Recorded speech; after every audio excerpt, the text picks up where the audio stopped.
So I know that we've all been working really hard to prepare for our children's books, and we have all completed our first drafts.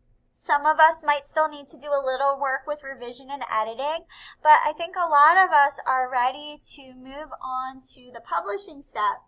And we are going to be making a digital book using a tool called Book Creator.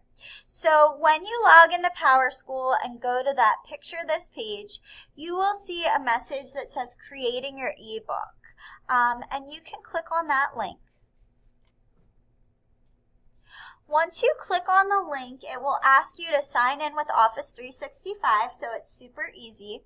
My view is going to look a little bit different since I'm a teacher, but you would select that Student Sign In with Office 365.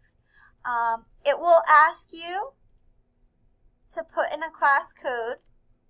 Your class code is right there for you. It's SKM6Q. You'll put that code in.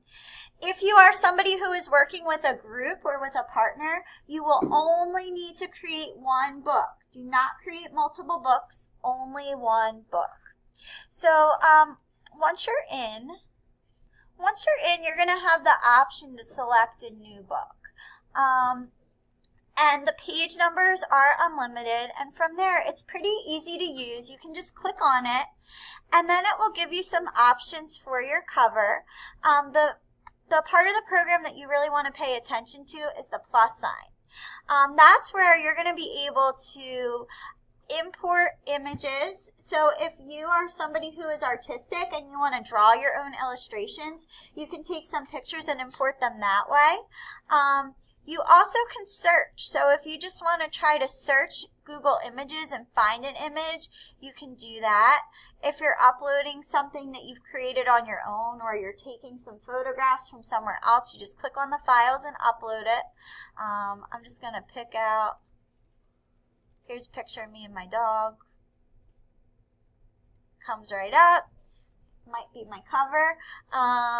So then I'm going to put some text in there, and I'm just going to call my book Miles the Scaredy Dog, because my dog really is afraid of everything.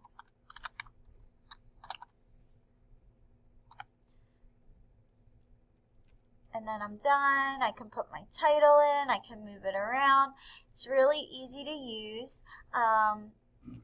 When you're ready to move on to the next page, you can just click,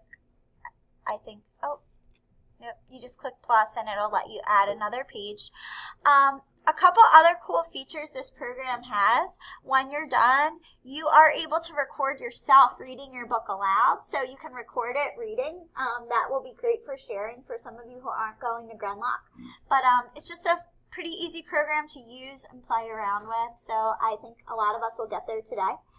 If you are searching for sources, if you are using a picture that is not something you created on your own, you definitely want to give credit to the source. So you'll need to put a link on the page showing where you found that image. We can't just steal images, just like we can't just steal information. So we definitely need to make sure that we cite our pictures appropriately.